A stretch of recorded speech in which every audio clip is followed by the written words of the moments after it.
So we have a very special event, BC Election 2020, and we with us today as a very special guest, BC Green Party's leader, Sonia Furstenau, and we will be speaking one-on-one with her and asking questions. So welcome, Sonia. I'm so glad to be here. Thank you so much.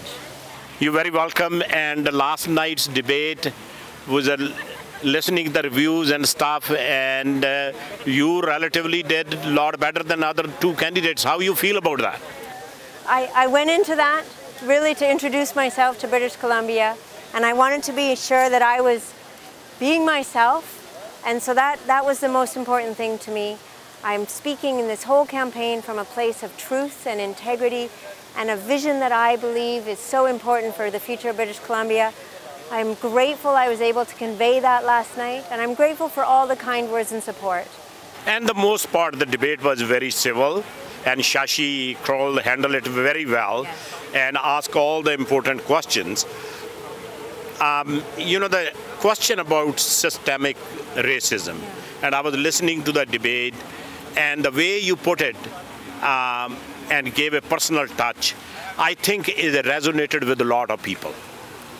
You know, with the Black Lives Matter movement that happened over the course of this year, I spent a lot of time listening to Black people, people of color, Indigenous people, about their experiences. It felt really important to me to understand more deeply how racism is affecting people in BC. And so when I was asked that question, I was reflecting on those conversations that I've had. And of course, as a mother, it really struck me that mothers would be worried about the safety of their children in a society like ours. And that's why I wanted to convey that, and that it really hit me so deeply what that would be like as a mother. And when Ms. Horgan said that I can't see the color, and that was not in a very good taste. And it's unfortunate, and that is the part that I think as a Caucasian person, as a white person, it's much easier for us to say that. Of course, a person of color and a Black person, an Indigenous person, doesn't have the luxury of that. They experience racism in their day-to-day lives. We have systemic racism in British Columbia. We have to come to terms with that, and we have to make the decision that it has to change. We do need to work on it with urgency, because everybody in this province should have everything they need to thrive, meet their full potential, and not experience racism in their day-to-day lives. And you're very, very true about that. Indigenous people, ethnic communities, women, people of color, and they face that. And it's embedded when we say systematic racism. It comes out in a lot of different ways.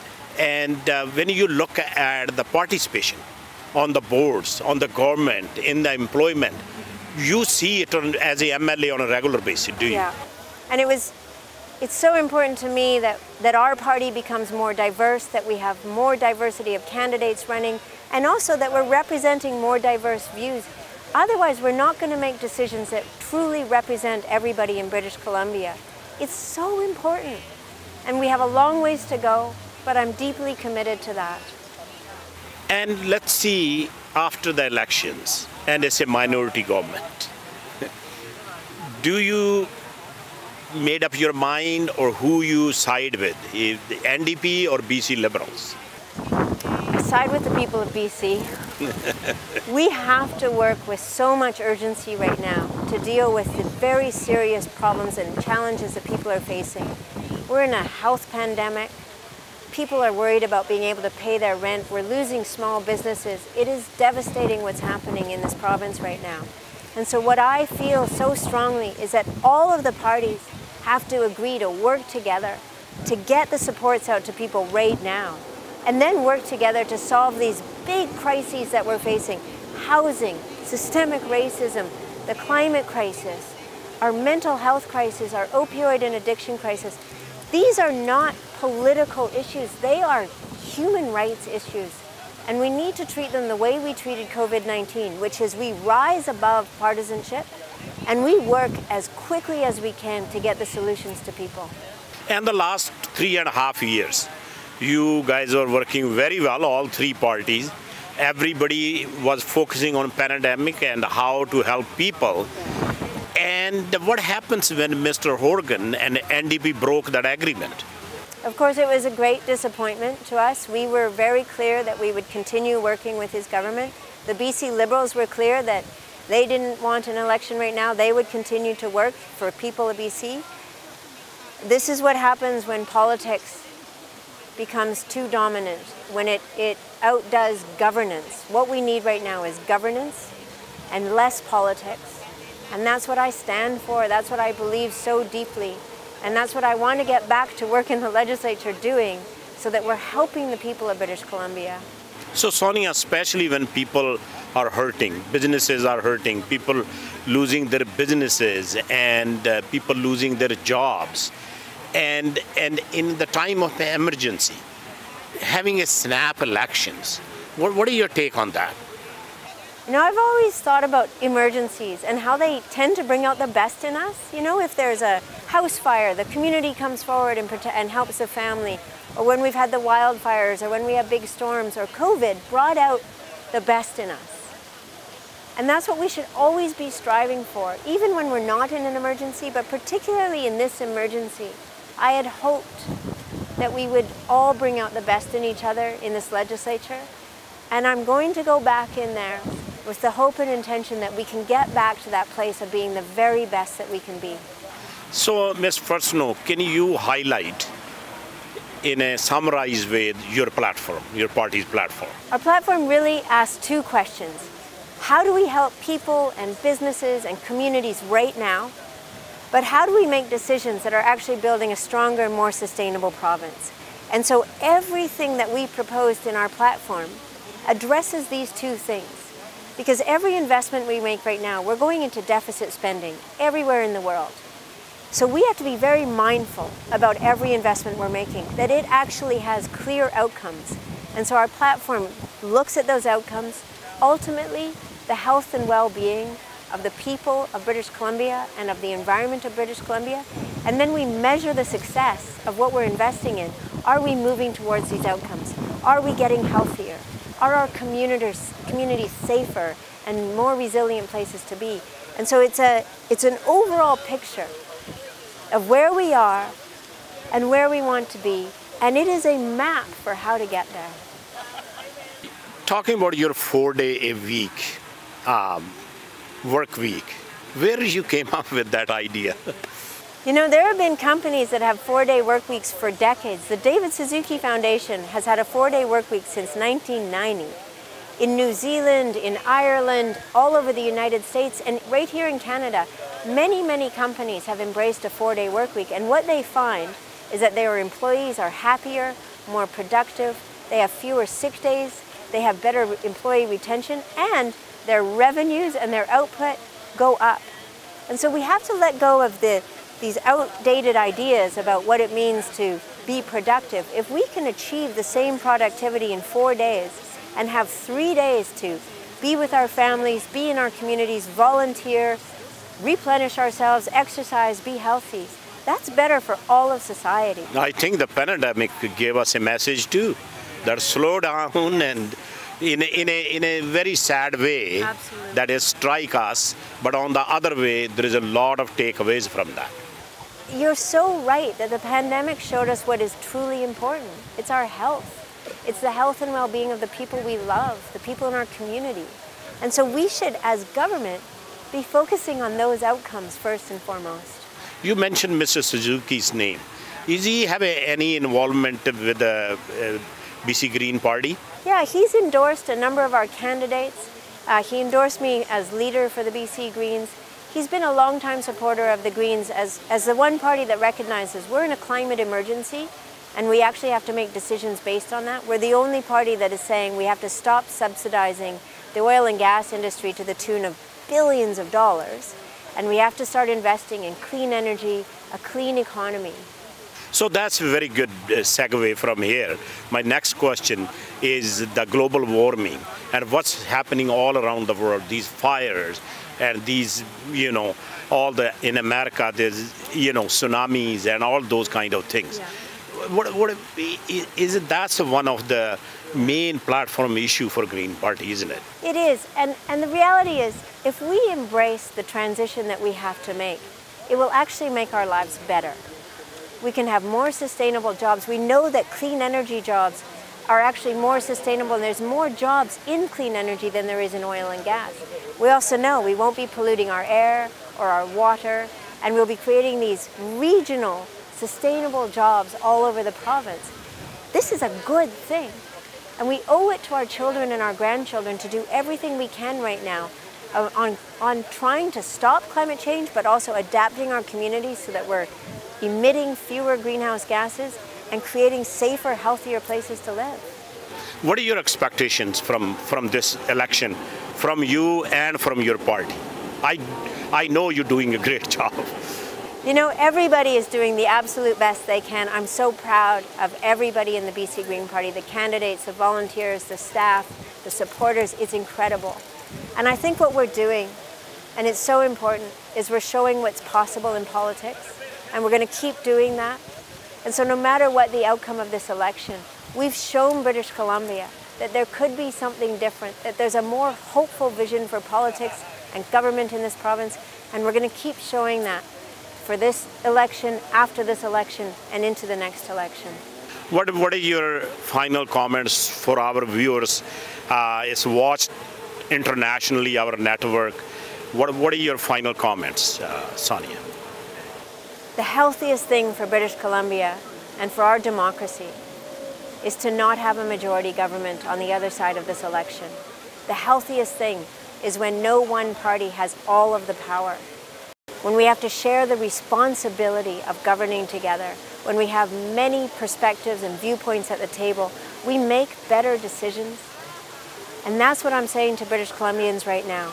This is the election to vote Green, to ensure that we have a healthier, vibrant democracy and a healthier, more vibrant British Columbia.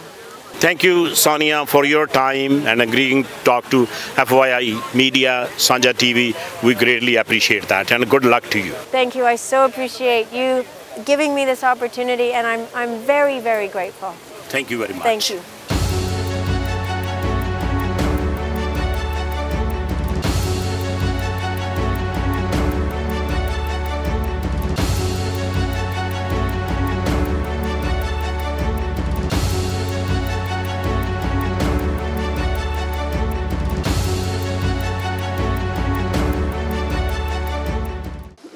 Neema Mandral BC green party की Delta north से candidate हूँ और मैंने BC green party को इसलिए चुना क्योंकि मैं सोचती हूँ कि मुझे समाज में कोई ना कोई अभी बदलाव करना है। मेरे बच्चे हैं जो मैं डेल्टा नॉर्थ में ही रहती हूँ, मेरे बच्चे उसी स्कूल में जाते हैं, मैं उन्हीं सड़कों में घूमती हूँ, उन्हीं पार्कों में घूमती हूँ। जो समस्याओं का सामना डेल्टा नॉर्थ के लोग करते हैं उसी का सामना मैं भी करती हूँ। जब मेरे बच्चे स्कूल जाते हैं, पढ़ते हैं, तो मुझे लगता है कि एजुकेशन सिस्टम में कोई ना कोई बदलाव अभी लाना है, क्योंकि बच्चों को एक अच्छी एजुकेशन देना बहुत ज़रूरी है, क्योंकि वो हमारा कल का फ्यूचर है, देश का फ्यूचर है। दूसरी बात, हमारे घर में बुज़ुर्ग भी हैं। मेरी मदर इन लॉ है जो 80 ईयर्स की है, पूरी ज़िंदगी काम करके बच्चों को पाल पोस करके उन्होंने बड़ा किया। अब उनको अगर लॉन्ग टर्म केयर होम की ज़रूरत पड़ती है तो उसमें बेटर सर्विसेज होनी बहुत ज़रूरी है। और सबसे बड़ी बात तो ये है नेचर की, इन्वायरमेंट की। जो इन्वायरमेंट को हम आज तक यूज़ करते आ रहे हैं, अगर हम उसका संरक्षण नहीं करेंगे, अपने बच्चों के लिए साफ़ हवा, साफ़ पानी, पेड़ पौधे नहीं छोड़ के जाएंगे, तो लगता है हमसे बड़ा सेल्फिश और कोई नहीं होगा। उन्हीं बच्चों के भविष्य को बचाने के लिए, अपने बच्चों के भविष्य को बचाने के लिए मैंने सोचा कि मैं अपनी आवाज़ आगे करूंगी, और जब तक मैं एज ए कैंडिडेट खड़ी नहीं होंगी, मैं अपनी आवाज़ कहीं भी नहीं पहुंचा सकती। इसीलिए मैं चाहती हूं कि डेल्टा नॉर्थ से आप लोग मुझे वोट दें, बीसी ग्रीन पार्टी की तरफ से। धन्यवाद। मुझे ये लगता है कि इंसान सिर्फ इंसान होता है, उसकी कोई जाति नहीं होती। धर्म इंसान को जीने का रास्ता बताता है, लेकिन ज़िंदगी और धर्म दोनों अलग अलग हैं। हर इंसान का खून लाल होता है। धर्म से अगर हम इंसानियत को अलग करेंगे तो हम समाज में रह नहीं सकते। दूसरी बात यह है कि मैं समाज में बहुत सारे काम करती आई हूँ। पिछले दिनों हमने चाइना के ख़िलाफ़ जो प्रोटेस्ट किया था, उसमें हांगकांग वाले भी थे, उगर मुस्लिम थे, अहमदिया लोग मेरे फ्रेंड्स हैं। कम्युनिटी में हर तरह के लोग मेरे फ्रेंड्स हैं, और मैं अर्ली चाइल्डहुड एजुकेटर की टीचर भी हूँ। तो मुझे लगता है कि डाइवर्सिटी जो है वो हमारे समाज की एक नींव है, क्योंकि जो कनाडा में जो हमारी सोसाइटी है ये मल्टी कल्चरल सोसाइटी है। जब तक हम मिलजुल करके हर त्यौहार को नहीं मनाएंगे, हर लोगों के साथ सेलिब्रेट नहीं करेंगे, तो हम अपनी लाइफ को एंजॉय नहीं कर सकते। I was a late candidate when I found out that there was no BC Greens running in the Surrey South riding, and I felt obligated to do it for my children and for the community where I worked in a nonprofit for over 10 years, and I also served in the military when I was younger for 7 years. So the driving force behind running was how the Liberals and the NDP have just completely neglected any of our climate goals and how we're just destroying the planet for future generations. I was stunned that the NDP would campaign against oil and gas, and then the minute they got elected, not only sign the deal, but increase subsidies to almost $1 billion. 800 million, which won't be recovered by taxpayer money. That's just appalling to me, and the BC Greens, they're not just a party that cares about the environment, they care about the everyday needs. They care about the vulnerable, they care about rental, they care about housing, and I'm excited to be on this team. And I think the NDP's in for a surprise, especially in the Surrey South riding, where we've got a lot of the younger generation that cares about the planet, and they want to see that as a priority. Thank you very much. I've been an environmental lawyer for about 36 years now, and I've pretty well dedicated my whole life to serving the planet and serving the people, and I'm absolutely passionate about leaving our planet in a sustainable condition for our children, our grandchildren, and our great-great-grandchildren. And that's why I'm committed to running for the Green Party. It's so important that we really grab the climate crisis by the shoulders and tackle it. If we sit by and chew around the edges with small changes here and there, it's like arranging the chairs on the deck of the Titanic as it's going down. We have to take some dramatic steps right now to stop the subsidies going to the fossil fuel industry and take that money and direct it into new, innovative, clean energy solutions that are going to make us economically superior and enable families and communities to thrive in the future. We also need to think seriously about our health on the planet, and one of the issues that concerns me is the potential for food insecurity. And if we have a healthy environment and we start changing our methods of farming and gardening to switch to regenerative farming and local farming using organic techniques, we will have better soil, better crops, better, healthier food, and this is essential for our coming generations to thrive on this planet.